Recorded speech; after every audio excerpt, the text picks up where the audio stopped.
Secular রাষ্ট্রের নেতা, তাই আমাকে সব জায়গায় যেতে হয়। আপনাকে সেকুলার রাষ্ট্রের নেতা হতে বলল কে?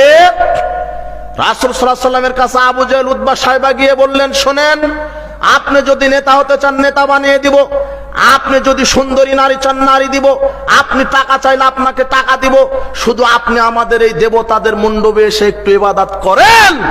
রাসূল সাল্লাল্লাহু আলাইহি ওয়াসাল্লাম কি বললেন? না না না, তোমাদের ফলাফল, তোমাদের দিন তোমাদের, আমাদের ইসলাম আমাদের।